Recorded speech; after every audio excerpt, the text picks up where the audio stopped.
buraco negro, né? Aí não tem como, né?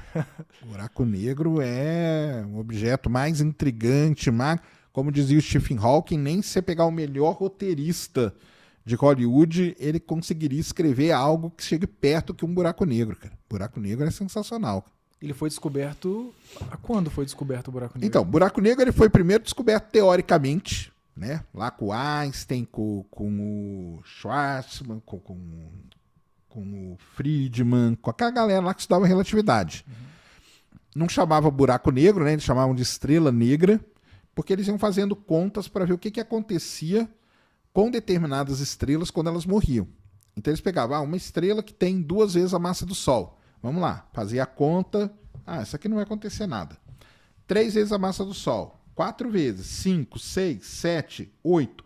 Quando chegou em 8, aconteceu um negócio diferente aqui. Isso tudo na caneta? Tudo na caneta. Que isso, velho? Tudo na caneta e lá no começo do século. Quando chegou em 8 vezes a massa do Sol, falou, 8 vezes não, cara. 8 vezes dá um problema aqui, entendeu? 8 vezes acima da massa do Sol, a estrela explode como supernova. Então ela não tem uma vida igual às outras estrelas até 8 vezes a massa do Sol. Isso aí chamou a atenção deles, entendeu? Entendi. Desses caras todos. Aí eles continuaram fazendo conta. Falaram, mas quando explode a supernova, não acaba a estrela toda, sobra um caroço dela. Tá bom, então vamos pegar esse caroço aqui. Se ele tem 1 vez a massa do Sol, 2, 3. Quando chegou em 3, falou, 3 aconteceu um negócio muito esquisito. Quando esse carocinho que resta, ele é 3 vezes mais massivo que o Sol, ele não suporta o próprio peso e vira um buraco negro. E até 3 vezes vira uma estrela de nêutrons. E aí o Schwarzschild, que é o cara que calculou o raio de Schwarzschild, que a gente chama hoje de horizonte de eventos, foi calculado por ele quando ele falou o seguinte, cada objeto tem uma distância que você chegou, a partir daquela distância, você não sai mais. E aí que virou o tal famoso horizonte de eventos e tal. Então, toda essa galera calculou tudo isso. Não existia esse termo buraco negro. Não tinha nem ideia que ia chamar isso. O Einstein chegou a chamar de estrela negra, porque era uma estrela que ela ia ter uma força gravitacional tão forte que ela não ia emitir radiação. Então, ia ser um objeto negro no universo, uma estrela que morreu negra. Aí, o tempo passou, ali na década, depois da Segunda Guerra, a Segunda Guerra Mundial foi muito importante para a astronomia por conta dos radiotelescópios. Durante a Segunda Guerra, o pessoal descobriu isso aí, e depois os astrônomos começaram a aplicar os radiotelescópios para observar o universo. E quando eles apontaram para um objeto, eles viram ali uma forte emissão em ondas de rádio, que eles chamaram de quasar. Que é um quasar. Eles não sabiam o que era ainda. Por isso que eles deram esse nome, que quasar é Quasi-Stellar Radio Source. Entendeu? É uma fonte de rádio quase estelar. E aí eles viram aquilo ali. Só que como eles tinham a radiação emitida, você consegue fazer as contas. E aí eles fizeram a conta, e na hora que eles foram calcular a massa daquele objeto para emitir aquela quantidade de radiação, deu uma massa absurda. Deu uma massa de centenas de milhares de vezes a massa do Sol. Que isso, cara. Aí os caras falaram, como pode existir um objeto desse? Isso não tá certo, isso aqui não existe. Refizeram, não. É um objeto supermassivo que eles chamaram. E aí eles voltaram lá na conta daquela galera, pegaram as equações da relatividade e tal, e aí foi assim que descobriram os buracos negros supermassivos. Na verdade, foi um quasar que foi o primeiro objeto a ser descoberto. Caramba. Foi o Einstein mesmo ou foi Stephen Hawking, não sei, que achou que ele estava errado e estava certo sobre os buracos negros? Foi, não foi? O Einstein falou... Não, o Einstein não é que ele falou que estava errado. O Einstein falou assim, isso aqui é uma estrela negra e nós nunca vamos detectar na nossa vida, cara. Entendeu? Mas aí, por conta disso, ele começou a ver como que as leis da física se comportavam perto de um objeto desse. Isso é que é legal do Einstein. Então ele viu que o que manda ali é a relatividade. Então ele começou a fazer as contas e ele falou, não, nesse objeto aqui, a gravitação universal do Newton e tal, ela para de funcionar. Tem que ter um negócio novo para a gente explicar. E aí ele foi desenvolvendo toda a teoria da relatividade em cima disso e tal, entendeu? E aí então, teoricamente, estava tudo ali. Só que ele falava, cara, isso aqui nós nunca vamos detectar. E não foi só isso, não. Onda gravitacional também. Ele pegou 2 desses objetos e se esses 2 objetos colidirem no universo? Aí ele falou, cara, isso aí vai ser uma colisão tão intensa que o tecido do espaço-tempo vai ondular igual uma superfície de um lago quando você joga pedra. E ele deu o nome para isso de onda gravitacional. E ele também falou, jamais vamos detectar isso. Entendeu? Caramba. Isso em 1900 Isso em 1905, 1910, 1915, tudo ali. O cara foi um gênio mesmo. Aí, 100 anos depois, em 2015, nós detectamos a primeira onda gravitacional. 102 anos depois, a gente tinha a primeira foto de um buraco negro. Cara, Então, Mas antes também teve o filme do Interestelar, né, pô? e teve Com o a filme do representação Interestelar, lá. com a representação. Então, aí, lá em 19... Isso aí do Quasar foi na década de 60, quando o pessoal descobriu aquele Quasar. Aí o pessoal falou, opa, então tem esse objeto existe. E aí eles começaram a apontar, começaram a descobrir vários outros objetos. E algumas pessoas falaram assim, cara, a gente está vendo que é uma galáxia que tem esse objeto. Vamos apontar para a nossa galáxia para ver o que acontece? E aí apontaram para a nossa galáxia, lá para o centro dela. E lá eles viram que tinham estrelas que tinham uma órbita muito esquisita. E quando você tem alguma coisa orbitando alguma coisa, isso é muito bom, porque você tem parâmetros para você fazer o cálculo. Aplica lá a lei da gravitação, G(m)(m) dividido por d ao quadrado e tal. Os caras aplicaram e descobriram que no centro da galáxia tinha um objeto que tinha 4 milhões de vezes a massa do Sol, que é o buraco negro daqui da Via Láctea. Então, esse cara aí, esses 2 caras foi que ganharam o prêmio Nobel em 2019 por conta disso, dessa descoberta. E é o Sagitários A estrela. Que aí virou Sagitários A estrela. Por que é Sagitários A estrela, né? Porque fica na constelação de Sagitário e quando você tem a estrelinha nesses objetos, então tem o M87 estrela também. Ah, não sabia. São objetos que emitem muita radiação em ondas de rádio. Então, o Sagitários A estrela por que é A? Porque é a primeira fonte emissora de ondas de rádio na constelação de Sagitário. Então, Sagitários A estrela. Entendi. Entendeu? Tem um propósito. Porque não tem só ele, né? Tem várias outras. Se você pegar o mapa do centro da Via Láctea, tem o Sagitários B, Sagitários B1, Sagitários não sei o quê, entendeu? Tem várias outras fontes ali. Deve ser uma loucura no centro O da Via centro da Láctea. Via Láctea é uma loucura. É uma loucura. E aí tem o Sagitários, a estrela ganha esse nome. Então, quando você tem uma fonte emissora de ondas de rádio muito intensa, você dá um nomezinho de estrela para ela. Tá? A convenção. Estrela. A estrelinha ali. E dá pra calcular até onde a gravidade dos buracos negros alcançam? Sim, aí é o Schwarzschild que calculou isso. O Schwarzschild era um cara lá, contemporâneo do Einstein, um alemão, Karl Schwarzschild, e ele calculou o raio de Schwarzschild, que a gente chama de horizonte de eventos, que é a influência gravitacional. Entendi. Mas ela não é... Por exemplo, tem a questão da matéria escura, que ninguém sabe o que é também. A minha dúvida é, tudo orbita esse buraco negro no centro da Via Láctea? Essa é uma grande questão que tem. Não é. A gente orbita o centro da galáxia. Beleza, mas a gente não está orbitando o buraco. O buraco negro está ali no centro da galáxia. Porque tem galáxia que o buraco negro está deslocado do centro, porque acontecem efeitos ali, mas os objetos continuam orbitando o centro da galáxia. Entendi.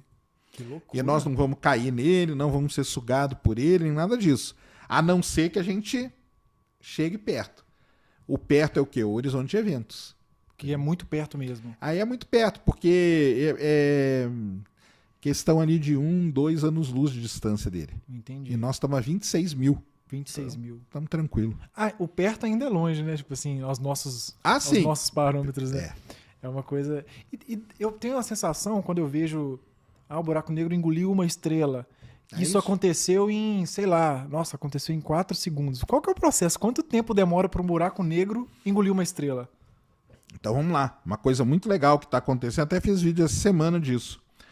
Os astrônomos, eles gostam de estudar o centro da galáxia. É muito complicado, mas hoje a gente tem equipamento que consegue ver todos aqueles objetos ali no centro.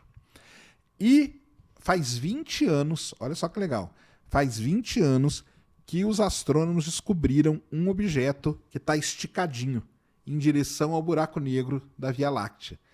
Esse objeto ele não é uma estrela, muito provavelmente ele é o resultado da colisão de duas estrelas, criou uma nuvem de poeira e de gás, e essa nuvem de poeira e de gás está sendo puxada pelos Sagitários à estrela. Faz 20 anos que ela está sendo engolida. Entendi. Entendeu? Aí eles já calcularam. Em 2036, essa nuvem, porque parece que ela está orbitando, mas está sendo engolida, ela vai passar mais perto ainda. Então pode ser que em 2036 ela seja totalmente devorada pelo buraco negro. Entendi. Então é um período assim, sei lá, uns 50 anos. Se você pegar assim, menos de 60 anos. Que é uma coisa muito legal, né? Mas tem essa coisa, por exemplo, o primeiro contato ali é demorado e quanto mais vai se aproximando, vai se acelerando esse processo dele engolir a estrela? Vai ficando mais rápido? Mas o mais rápido demora anos. Entendi. Demora anos. Que legal, cara, que legal. É porque quando a gente vê, no caso, esse caso é um caso muito, tanto que virou uma notícia muito impressionante, porque é um caso praticamente único dos astrônomos estarem monitorando o buraco negro se alimentando. Porque eles vão lá, observaram num ano, observa no outro, tem 20 anos de observação. Então eles conseguiram desenhar a trajetória. Saquei. Agora, normalmente, o que a gente vê quando um buraco negro se alimenta, que ele engole uma estrela, isso chama um evento de ruptura de maré. A estrela está lá orbitando, deu alguma instabilidade, ela passou perto do horizonte de eventos. Cruzou o horizonte de eventos, ela vai ser puxada. Quando ela é puxada, acontece o que o Hawking falava da espaguetificação. Uma parte dela puxa muito, a outra parte dela ainda tá fora. Só que a gente não sabe, porque quando a gente olha, a gente vê um instantâneo daquilo. Então a gente vê só aquele momento. A gente teria que ficar monitorando para saber quanto tempo que aquilo lá vai desaparecer. Tem um vídeo, se eu não me engano, é o vídeo quando descobriram o buraco negro no centro da Via Láctea, que são as estrelas orbitando. Isso aí. Aquilo ali foram anos de observação, então. São anos de observação. Pra ter um videozinho curtinho, acelerou tudo. São anos de observação. Que isso, cara. Porque aí eles descobriram, aí começaram a apontar para lá. Aí na hora que você monta todo aquele vídeo, aí você vê a estrela lá. E com isso você calcula a massa. E aí calculou a massa, descobriu que tinha esse buraco negro aí. É um trabalho insistente, né, cara? Esse trabalho de monitorar a coisa, né? São anos fazendo isso. Imagina a frustração da pessoa, o Stephen Hawking, por exemplo, que não viu a foto. Não viu a foto. E ele participou do processo ali, né? Assim, ele não sei se ele participou tanto, não. Mas ele não viu a foto de todo jeito. Mas o Stephen Hawking, a busca dele eram outras, né? Que ele também não viu, não vai ver acontecer. Não vai ver. Que era a radiação Hawking, tudo que ele propôs lá na tese de doutorado dele, entendeu? Mas com certeza, se no dia da foto o Stephen Hawking estivesse vivo, seria um negócio espetacular. Ele lá apresentando, né, a foto. Eu achei interessante, eu fiz um episódio só sobre Interestelar com um professor de física lá da minha cidade. A gente falou só sobre isso. E aí eu postei um cortezinho no TikTok e eu percebi que a nossa geração não está perdida. Foi o único vídeo que viralizou, foi algo legal, físico, né? E ele estava falando sobre quando eles se aproximam do buraco negro, sobre o tempo e tal, aquilo tudo do filme. Aí os comentários, não, mas nada é mais rápido que a luz.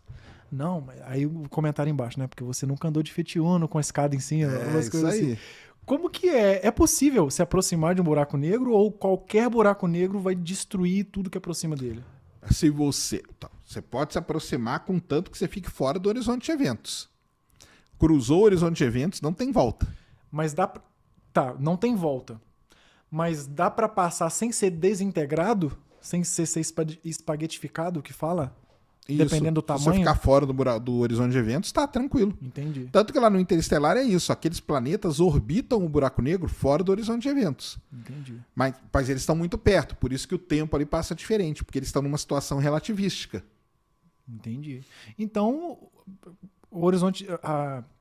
O alcance gravitacional desses buracos negros é muito menor do que um de uma estrela no comum, por exemplo? É menor. É lógico, porque o buraco negro é muito pequeno, cara. Ah, que doideira. O buraco negro, o que é um buraco negro, né? É uma grande concentração de massa. Vamos lá, para o pessoal entender. Existe um negócio que a gente calcula que chama densidade. Densidade, a fórmula para você calcular a densidade é massa dividido pelo volume.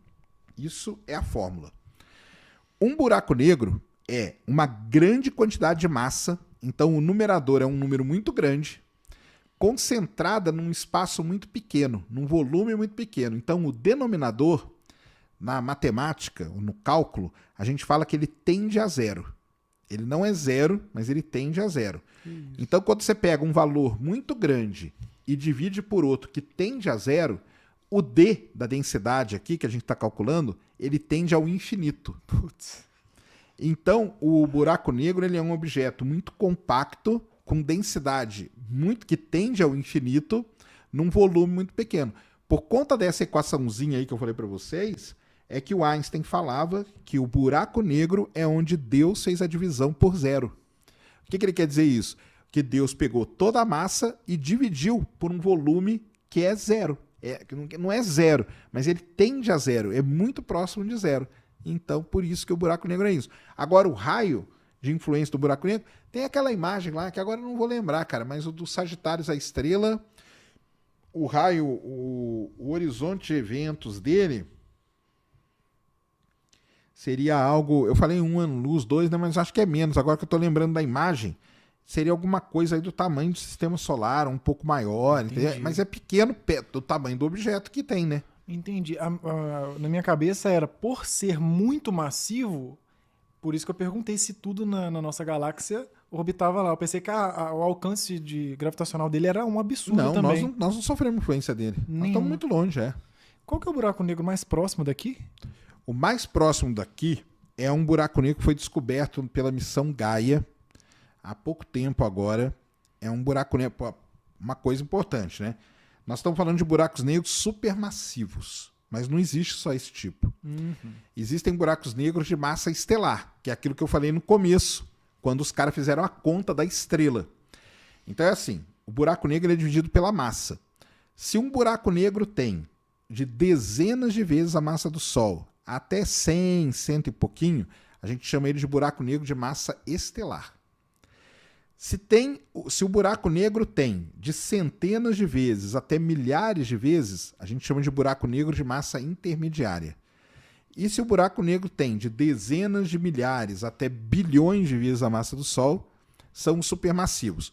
Hoje tem um pessoal que divide. O supermassivo vai até milhões de vezes a massa do Sol, e se tem bilhões, o pessoal criou uma nova classificação que é o ultramassivo. Putz. Mas é um negócio assim que não é consenso, não. Então tem essas três coisas. Buraco negro de massa estelar, tem muitos espalhados aí. Estima-se que na Via Láctea tenha 100 milhões de buracos negros de massa estelar. Que isso, muita coisa. Porque são estrelas grandes que foram morrendo e se transformaram em buraco negro. O mais próximo da Terra está a 1.500 anos-luz de distância. 1.500 anos. Que legal. Só que ele é muito pequenininho. E não dá para fotografar. Não dá nem para... Então, como que foi descoberto? Isso que é legal. Existe uma missão chamada Gaia, da Agência Espacial Europeia, que ela fica fotografando todas as estrelas da galáxia. Ela já fotografou 2 bilhões de estrelas, 2 bilhões de estrelas. E no meio de tudo isso, os astrônomos pegam aquilo ali e ficam estudando. E aí eles viram que tinha uma estrela, a Gaia está faz bastante tempo, então a Gaia monitora também. Então eles viram que tinha uma estrela, que quando eles fizeram a conta, a estrela tinha um movimento muito rápido, claro. E ela estava orbitando um nada. Então ela estava orbitando aqui e não tinha nada para ela orbitar. Aí eles pegaram aquilo ali e falaram, opa, vamos ver isso aqui com cuidado. Fizeram a conta e descobriram que aquela estrela orbita um buraco negro com 1.500 vezes a massa do Sol. 1.500 vezes. Não, 1.500 vezes é... Não, de 80... Não, como que é? 70 e poucas vezes a massa do Sol a 1.500 anos-luz de distância. Entendi. Muito legal. Esse é o mais próximo de nós, mas ele é muito pequenininho e tal. O da Via Láctea está a 26 mil anos-luz de distância. E o da M87? O da M87 é 50 milhões de anos-luz. Ah, olha só. Quando lançou as imagens do James Webb, que eu acompanhei com você... Deixa eu só ver um... Tá, peraí... Ah, tá. Aqui mandaram uma mensagem aqui. E quando lançou as fotos do James Webb, aquela... Como é que chama? A primeira que mostrou várias galáxias. A primeira é o aglomerado. O aglomerado de galáxias. Isso. Eu vejo alguns pontos de brilho. É possível ter uma estrela fora de uma galáxia? Entre uma galáxia e outra uma estrela? Porque tem... Então, aquelas estrelas que a gente vê são estrelas da nossa galáxia. Da nossa galáxia. Elas estão muito perto. Tá. Entendi. Por isso que elas criam aquele padrão lá de difração que a gente fala. Então, e aí eles tiram isso aí. Eles tiram essas estrelas. Eles não querem isso. Entendi. Aí, então não é possível ter uma estrela fora de uma Cara, galáxia. assim, possível, acho que até é, viu? Ter umas estrelas perdidas, porque tem estrela que escapa da galáxia, né? E ela fica no meio intergaláctico, que a gente chama. Só que a gente não detectou ainda. Aí não rola também, né? E o James Webb, gostaria de falar dele também. Foi um grande. James Webb aí, né? James Webb teve uma história toda conturbada também. Meu papel de parede do computador é os penhascos cósmicos. Penhascos É cósmicos. bonito, da Carina, né? Isso, nebulosa da Carina. Lindo demais, cara. Como que foi o James Webb, assim, que você acompanhou, né, o processo? Cara, o James Webb eu acompanho ele desde quando ele dava errado.